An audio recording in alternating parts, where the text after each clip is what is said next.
Buenos días, jóvenes. El día de hoy vamos a ver el tema de dietas modificadas en carbohidratos o hidratos de carbono. Generalmente cuando hablamos de modificado estamos hablando de un contenido menos al recomendado. Entonces son dietas bajas en hidratos de carbono. ¿Okay?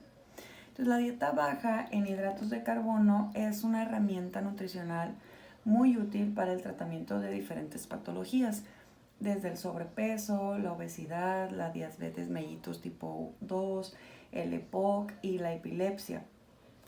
Entonces no nada más nos sirve como para la pérdida de peso, sino que tiene varias utilidades, ¿no? Ay, ¿qué pasó? Perdón. Hello.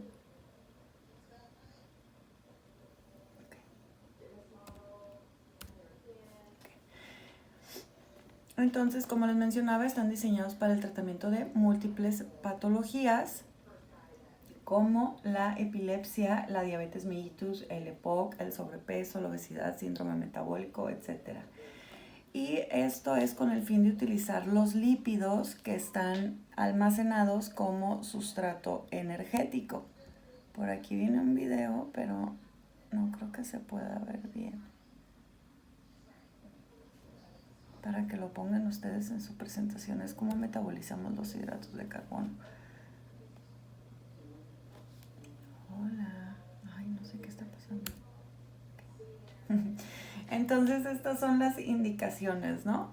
Personas con sobrepeso y obesidad, las personas que van a ser sometidas a cirugía bariátrica, en su dieta prequirúrgica se hace una dieta baja en hidratos de carbono. Lo mencionábamos en la clase de dietas modificadas en energía. Entonces la dieta prequirúrgica para personas que van a ser intervenidas por cirugía bariátrica es una dieta hipocalórica y modificada en hidratos de carbono.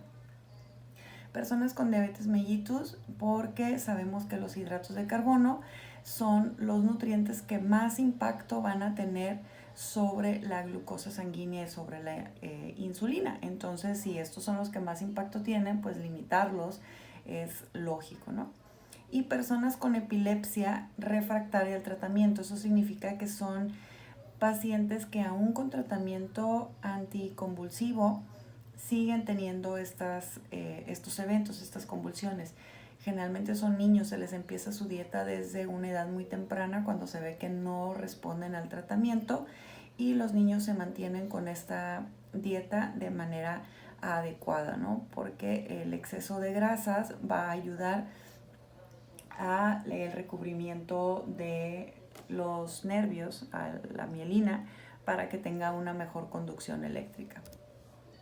Entonces, ¿qué tipos tenemos en cuanto a dieta modificada en hidratos de carbono? Tenemos una dieta cetogénica estricta, en donde vamos a tener 20 gramos a 50 gramos, depende de la guía o de la bibliografía que estén buscando. Podemos encontrar que van desde 20 hasta 50 gramos, no por ciento, gramos de hidratos de carbono, o menos del 10% del valor calórico total.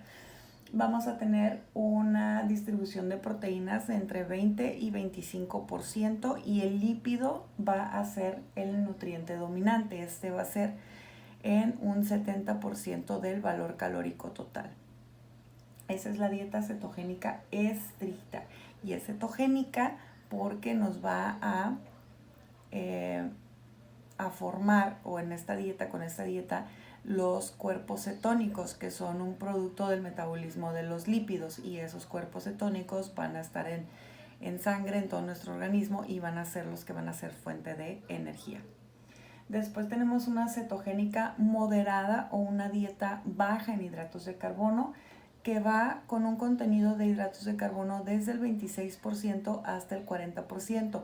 En algunas bibliografías van a encontrar 26% es la cetogénica moderada, y en otros pueden encontrar que hasta el 40%. Por eso les puse ahí el margen tan alto. Las proteínas van a ser entre un 20 y 25% del valor calórico total, y los lípidos un 40%. ¿Okay? Entonces, la diferencia de una cetogénica estricta y una cetogénica moderada o dieta baja en hidratos de carbono. La alimentación modificada en hidratos de carbono para el control de la diabetes requiere un equipo multidisciplinario, ¿no? Para poder llevar al paciente a un mejor control. No solamente el nutriólogo, debe de estar su médico tratante, debe estar el educador en diabetes, la enfermera, el enfermero, el activador físico, el psicólogo, etc. Como en todos los pacientes, ¿no? Y vamos a considerar algunos objetivos para estos pacientes, ¿no? Primero es prevenir y tratar las complicaciones crónicas de la diabetes, obtener y mantener los niveles de glucosa en sangre y los lípidos lo más cercano a la normalidad, mantener un peso corporal adecuado, recordar siempre que los estilos de vida deben de modificarse con la dieta correcta y con hábitos, y vamos a tratar de adecuar las necesidades nutricias de nuestro paciente al plan de alimentación según consideremos nosotros las necesidades y las preferencias de nuestro paciente. Y recordarle a los pacientes que hay que hacer actividad física, ¿no? Entonces aquí tenemos algunos cuidados extras para personas con diabetes o sin diabetes, ¿no? Un control metabólico estricto. Hay que vigilar los niveles de glucosa, que sí se estén disminuyendo en el caso de que sea diabético, ¿no? Y en el caso de que no sea diabético, pues que no estén elevándose. Entonces, mantener la glucosa dentro de los límites normales, vigilar el perfil de lípidos, hay que ver qué tipo de grasa le vamos a recomendar a nuestro paciente, no excedernos en grasas saturadas, en grasas de origen animal, siempre preferir las grasas vegetales, que son más sanas y van a tener menos complicaciones cardiovasculares. Vamos a vigilar la función hepática, ya que este cambio metabólico va a tener no alteración, pero tiene también una modificación en el metabolismo de los nutrientes en el hígado, entonces hay que vigilar las enzimas del hígado. Y las pruebas de función renal, acuérdense que los pacientes con diabetes tienen riesgo de desarrollar enfermedad renal crónica, y a estos pacientes no podemos darles una dieta muy elevada en proteínas, ya que se va a ver más alterada su función renal. Entonces hay que tener en mente antes de iniciar la dieta y durante el periodo en el que se tiene esta dieta modificada en hidratos de carbono, cómo está su función de riñón. Entonces este es un ejemplo, una paciente femenina de 40 años que pesa 122 kilos, mide 1,71 y tiene un índice de masa corporal de 41,78, por lo que está en obesidad grado 3. Si le hago su cálculo, gasto energético basal con fórmula de Mifflin, con peso actual, me sale un total de 1929,73 calorías, con factor y actividad y efecto térmico de los alimentos me da un total de 2.315,67 calorías. Le voy a hacer una restricción calórica porque es una paciente que tiene obesidad, entonces le hago restricción calórica de 500 calorías al día, lo que me deja su gasto energético total en unas 1.800 calorías más o menos, ¿no? Si yo le hago el cálculo con una dieta cetogénica estricta, voy a tomar el 70% y lo voy a distribuir en lípidos, el 25% en proteína y solamente el 5% en hidratos de carbono, ¿no? Está en menos del 10%. Si yo hago mi fórmula o mi regla de 3, me sale que de grasa le voy a dar 140 gramos, de proteína le voy a dar 112 gramos y de hidratos de carbono le voy a dar 22 gramos. Y estos 22 gramos deben de ser de verduras, de nueces oleaginosas y por ahí alguna fruta si es que le alcanza, pero prácticamente son los hidratos de carbono de las verduras. Si yo le hago su cálculo con una dieta cetogénica moderada, voy a distribuir los lípidos en 40%, 20% de proteína y 40% de hidratos de carbono.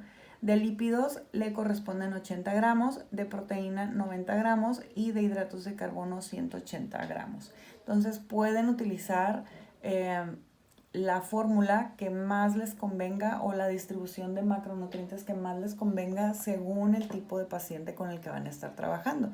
Hay personas que tienden a comer más hidratos de carbono que otras, hay personas que toleran muy bien las dietas bajas en hidratos de carbono o muy bajas en hidratos de carbono por el alto contenido a lo mejor de alimentos de origen animal, ¿no? que se pueden ingerir en estas dietas.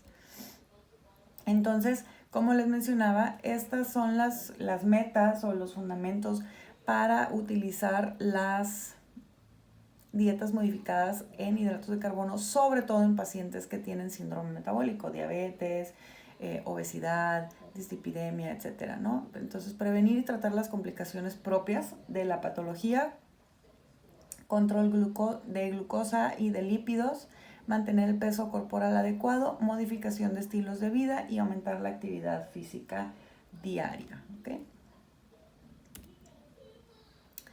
Estas son algunas recomendaciones para personas que tienen dietas modificadas en hidratos de carbono. Como les mencionaba ahorita, la dieta cetogénica estricta, los pocos gramos de hidratos de carbono que se le van a dar deben de ser de las verduras o de las oleaginosas, de las nueces, ¿no? Para no sobrepasarnos. Hay algunas guías o algunas bibliografías que mencionan que los gramos de las verduras no los contemos. Entonces, si yo tengo esos 22 gramos que teníamos acá en la dieta de la paciente y le salen en sus verduras 18 gramos porque cada verdura nos da 4, ¿no? Pero como son de verduras, puede hacer caso omiso a esos 18, entonces todavía tengo esos 22 gramitos de hidratos de carbono que puedo utilizar. A lo mejor le puedo dar una fruta al paciente, ¿no? Entonces depende de la guía o de la bibliografía con la que se esté basando. Puede ser que les digan que los gramos de hidratos de carbono de las verduras no los cuenten porque es pura fibra prácticamente. Entonces, pero acuérdense que todo cuenta al final, ¿no? Y en la dieta moderada podemos prescribir en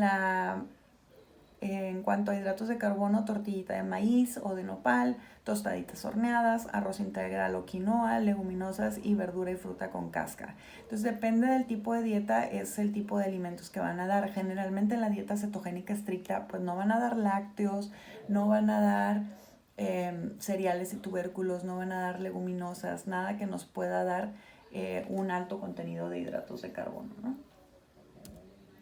Entonces nada de esto, no pizzas, no hamburguesas, no hot dogs, no papitas, no chocolates, no cereales de caja, no refrescos, nada de esto, ¿no? Ok, vamos a ver un poquito de recomendaciones en las dietas modificadas. Uno, es incluir en cada comida todos nuestros nutrientes, sobre todo si es la moderada, ¿no? Si es la estricta, pues no podemos incluir muchos hidratos de carbono más que los de la verdura. Pero incluir las proteínas, los lípidos y los pocos hidratos de carbono. A estos pacientes podemos enseñarle a contar hidratos de carbono. ¿Qué significa esto? Que yo le voy a enseñar al paciente el cuadrito del SMAE en donde dice que cada porción de cereales me da 15 gramos de hidratos de carbono, cada porción de verdura me da 4 gramos de hidratos de carbono, cada porción de leguminosas me da 20, etcétera, etcétera. Y el paciente, según lo que él esté comiendo, puede hacer la suma de los hidratos de carbono que está comiendo para ver si se pasa o no se pasa. Les podemos enseñar a los pacientes a conocer el índice y la carga glucémica de los alimentos. Esto es la cantidad de azúcar que tiene y la capacidad de nuestro cuerpo para metabolizar ese azúcar, y de la cantidad de azúcar que tiene, cuánto está disponible libremente en sangre, ¿no? Y tratar de evitar que los pacientes utilicen los edulcorantes artificiales. Sabemos que se pueden utilizar y se vale. La meta en estas dietas es tratar de disminuir todo eso, ese sabor dulce al que estamos acostumbrados, y recordar que los edulcorantes artificiales también estimulan a nuestros sentidos, estimulan a las papilas gustativas, y las papilas detectan que hay algo dulce. Entonces podemos tener por ahí algo de estimulación en el páncreas, porque como está detectando que es algo dulce, va a secretar insulina, aunque el cuerpo no sepa realmente que es un Splenda o que es una stevia. Para él es dulce, ¿no? Y aparte sabemos que los edulcorantes artificiales pueden tener un impacto sobre la microbiota intestinal y esto a la larga va a producir problemas para la regulación de colesterol, de glucosa, de lípidos, de sistema inmunológico. Entonces, irlos disminuyendo paulatinamente. Tampoco vamos a quitárselos de un jalón. Como les mencionaba ahorita, vamos a preferir las grasas de origen vegetal que aquellas de origen animal. Entonces, aunque sabemos que las dietas cetogénicas pueden tener una cantidad mayor de alimentos de origen animal, pues hay que evitar darles el chorizo, el tocino, las salchichas mega super grasosas y darles su pollo, su pescado, el salmoncito, los mariscos. Son alimentos que tienen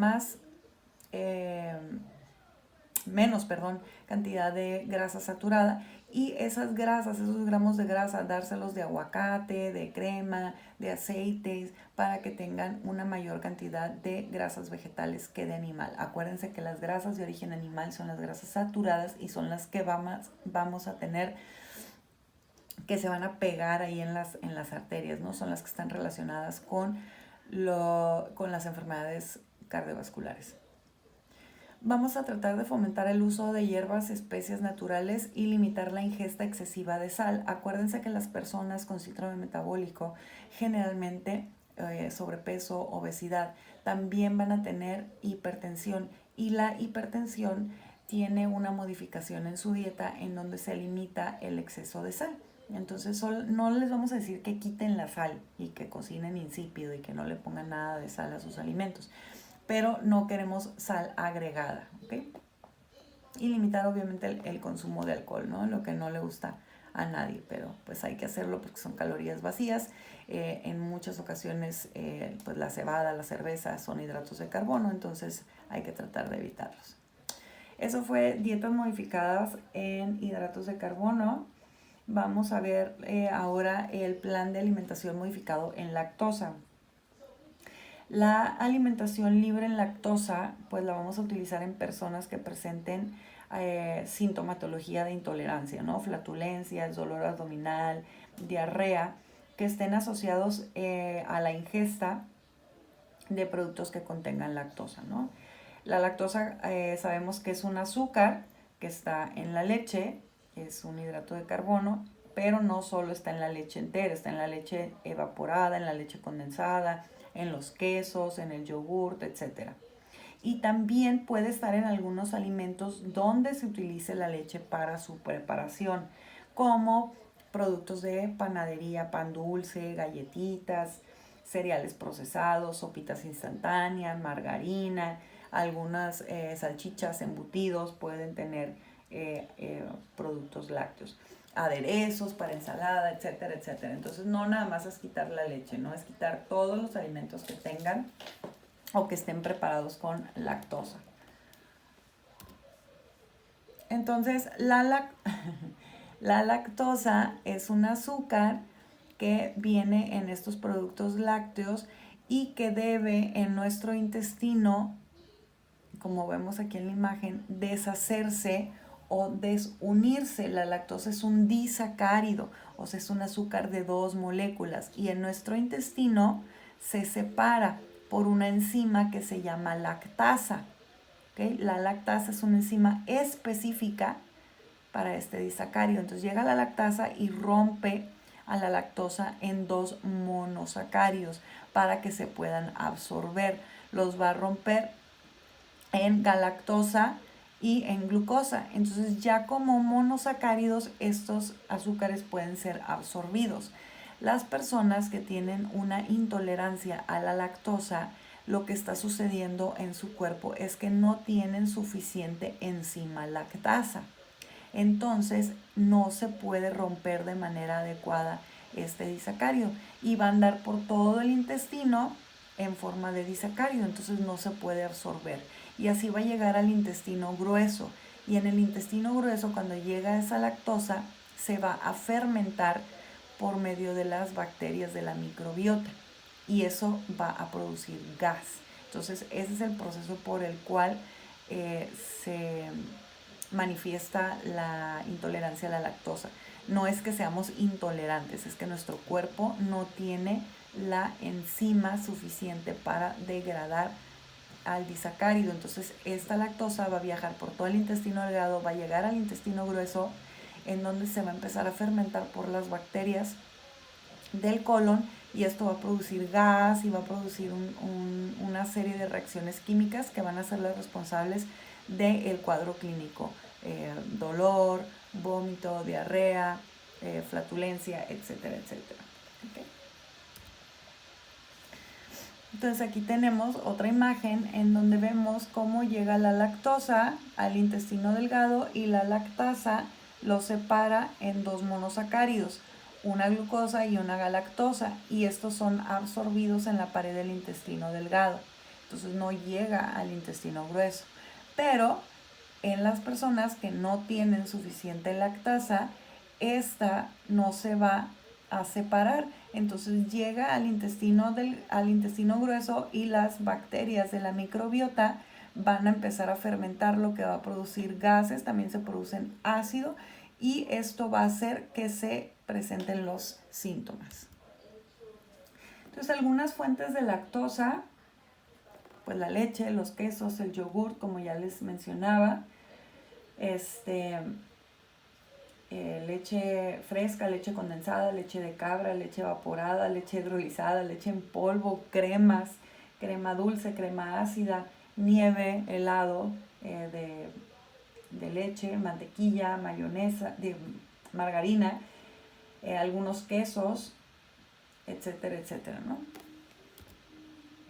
Y los alimentos que son producidos con alguna fuente de lactosa, ¿no? Como los productos de panadería, repostería, cereales, sopas, aderezos, margarina, etcétera, etcétera. Siempre hay que enseñarle al paciente a leer las etiquetas, en donde va a decir que puede contener productos lácteos.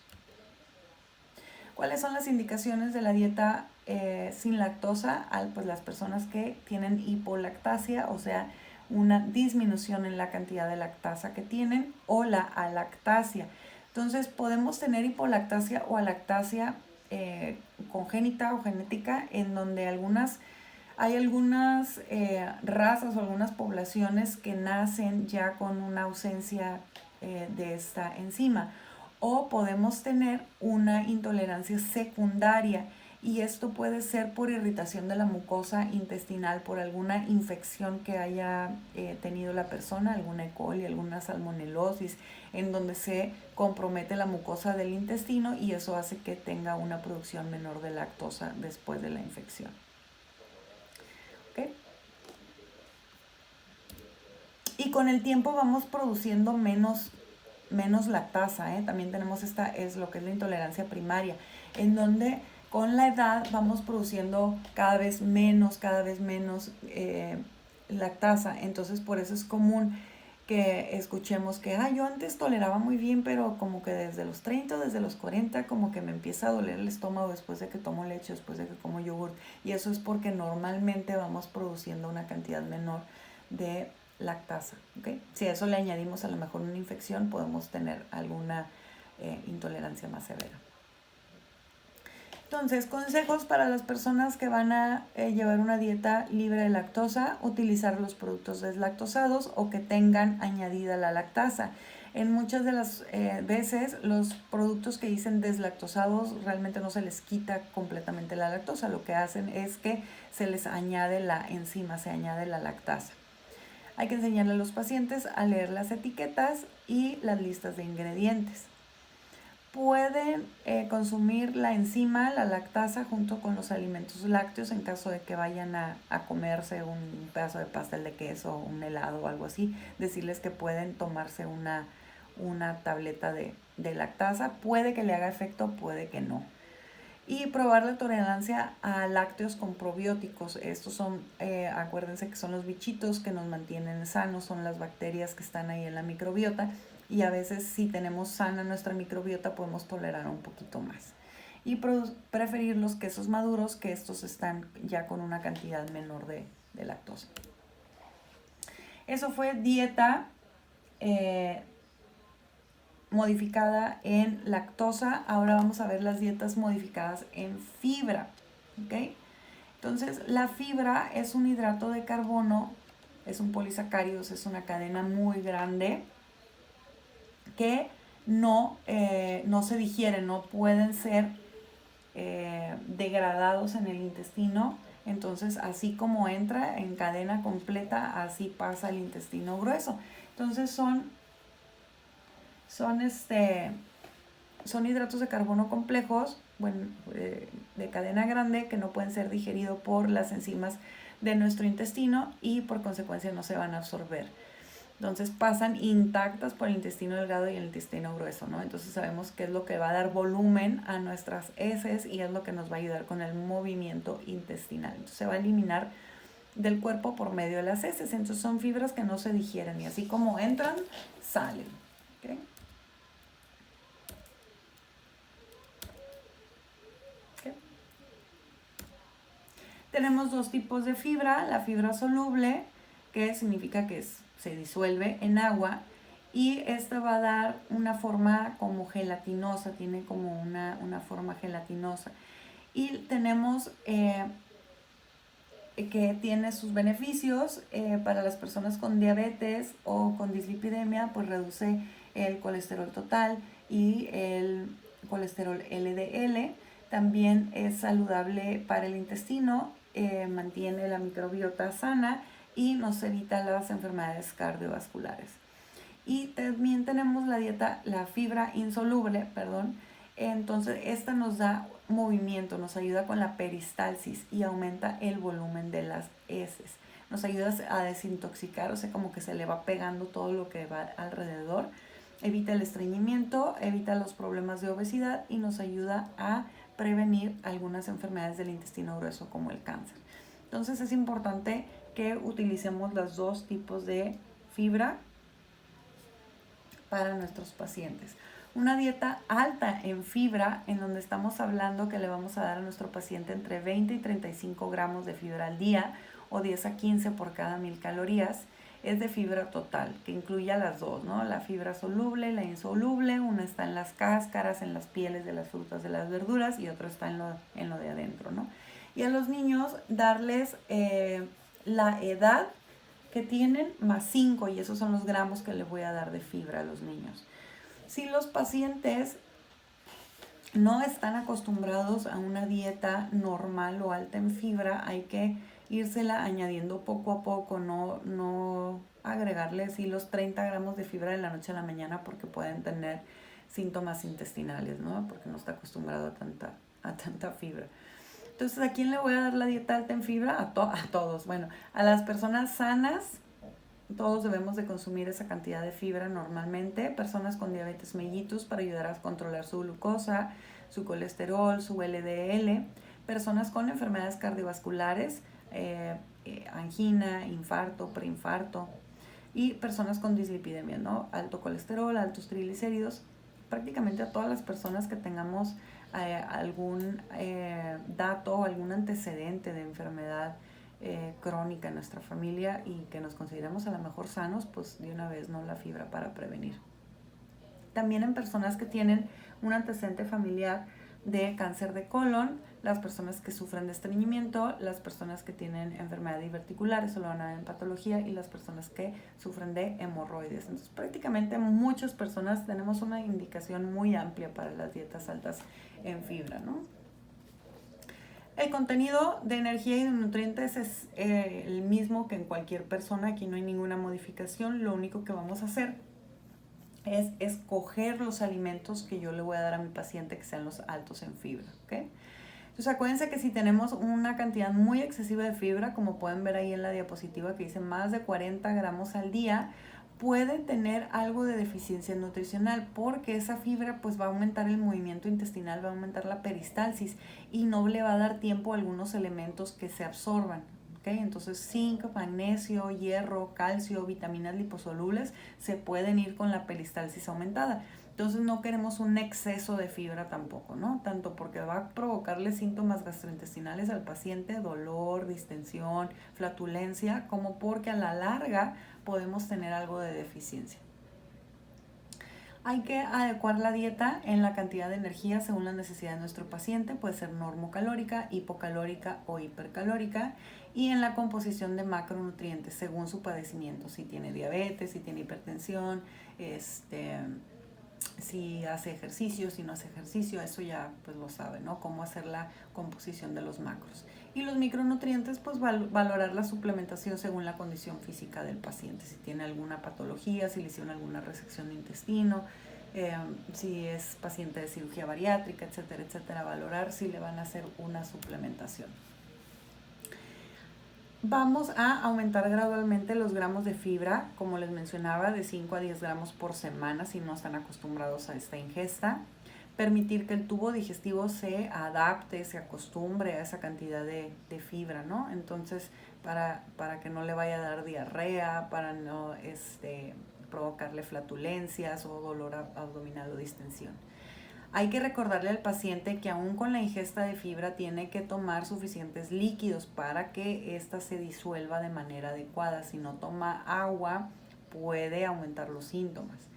Y podemos pedirle a los pacientes o recomendarles que remoje sus leguminosas 8 horas antes de que los pongan a cocer. Esto le va a dar o le va a quitar a las leguminosas una capita que tiene, que produce mucho gas o mucha distensión. Entonces podemos recomendarle eso, ¿no? Que los remoje 8 horas y después los enjuague y los ponga a cocer con agua nueva, ¿okay?